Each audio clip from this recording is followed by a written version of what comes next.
Yes, Henry, good morning po sa kapos sa mga paraan tabay. See, actually, kung babalikan ka to pagluwas kang COMELEC in bank, Opo.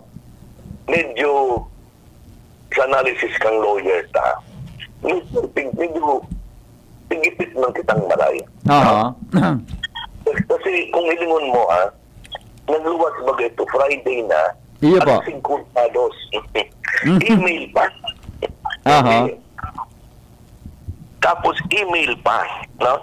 Meaning ang email and hindi mo man nga pwede gamiton sa Korte Suprema, no? Opo. Kaya puan mo so certified to copy, no? Okay. So, magalat pa kita na wala sa tuya. So, ang Saturday, Sunday kasi bilang yan, no? Because we only have 5 days. Aha. Henry, grabe talaga. Pero, sabi ta nga ni, yaw na yan, laban yan. Talagang dapat hampangunta. So, nakuha ni Henry on the 3rd day na halos nakapalik kita hapon na, no? I see. Okay. Monday. So, natadaan tuya, duwang aldaw lang. Nataon pa, recess pa sa Supreme Court. Iyo po. Detaram ko aram din ng recess. Ang mga grabing mga timing ano.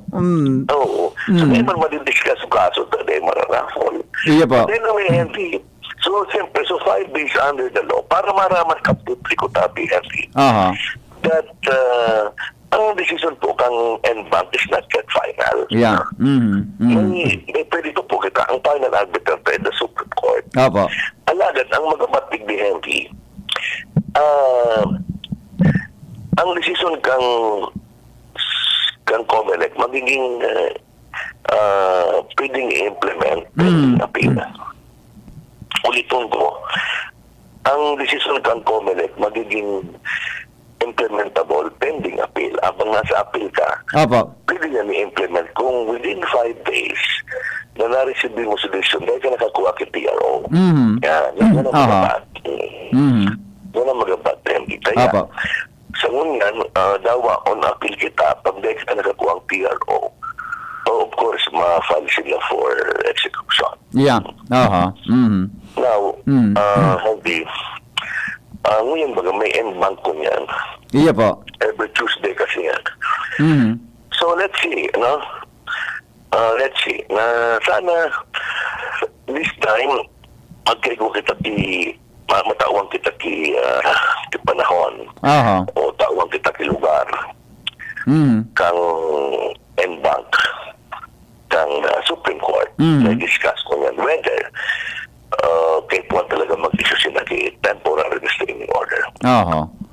Kaya nagsabi ako na masukapon natin na crucial yun eh. I see, okay. So kung ngunyan sinda ma-convene, halimbawa, may nahilim po kitang gari na assurance na pwedeng i-calendar ini o ano po ang magiging sistema po sa Korte Suprema? Well, kasi may prayer kita po PRO. Crucial yun, kumbaga importante yun. Pagpiling ko naman ay pag-uulayan yun at yan. I see, okay. Kasi kung yun kumbaga under the law, kung man ako may iwa man kitang derechos. Because of the statement na dapat within 5 days makakuha kita KTO. So kung mahalat kita ngunyan o baka sa aga baga 30, di ba, holiday. Could be Thursday or Friday, tabi. Within this week. Ang NBank is ngunyan lang, no? Ngunyan lang, okay. Just na naman. Kaya sabi ko kung makakakuha kitang TR, dapat atyan. Okay. I see. Oo. So with that po, Gob, kung halimbawa magpaluwas ki TR o dae, ang COMELEC pwede nang mag-execute through the ILG kan sa inang desisyon, tabi? Malamang, yeah. Malamang. Opo. Anyway, Henry, nagwa pa kaya akong kwan sa Manila. May interview akong yan. Kasi, Henry, nangyarap naman kayo sa kong national. Henry, ako ba? So, and pray.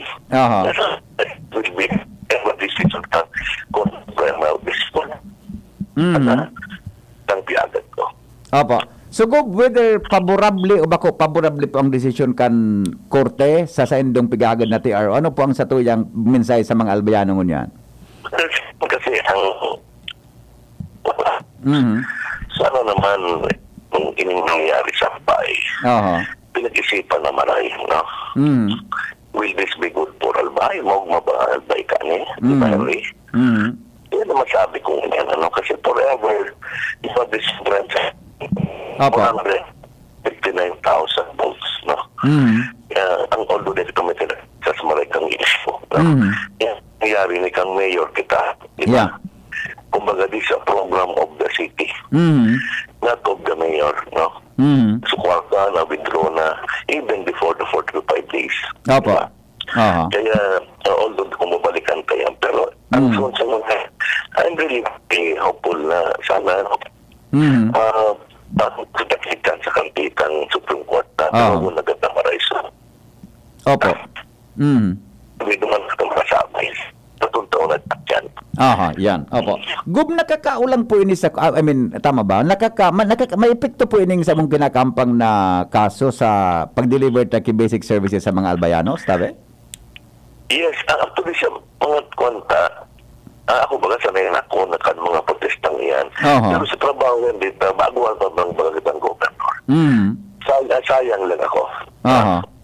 So, muna yung tumta. Sa hospital, sa Aleco, sa tuyang mga tigibong ngayon na reform sa Kwari, sa iba pang mga aspeto. Ito lang ang medyo ako lang ang magibukan. Pero sa Kwari kasi, mga experience sa pag-manihar kay lokal na gobyerno, dakulang bagay man. Yeah, oo. Bata kasi bago kaya po. Nahiling ko, albawa ngayon, imbis nakatuto kita naman sa mga healthcare, hindi kita dahil may kaso kita. Nakula talaga yung hindrance sa mga developments na nakulaon. Kaya nga sabi ko, karaw-karaw na dapat pinag-isipan. Dapat punta, election, the people have spoken. Diba? Opo. Ang nagdesisyon na sa Albayanos, sana iniging taman, maraing sa Albay o for personal interest lang. Dahil kinailan to si Governor. Dapat sana pinag-isipan yan. Opo. Kasi bago kaya, Gob, may nagtitext ako na taga-Batan, may nag-apod na taga-Cagaray, nagapasalamat sa imuta, first time na nidang namatian na ang gobernador nakakaabot sa Cagaray buda sa Batan, nagkakadara ki serbisyo tabi para sa sainda. Yes. Anyway, magpangadi lang po kita. And let's hope that the end bank of the Supreme Court will decide later. So yun muna tabi, Henry. Salamat po. Salamat. Yes, Gob, salamat na maray tabi. Ingat pirmi. Salamat. Thank you so much.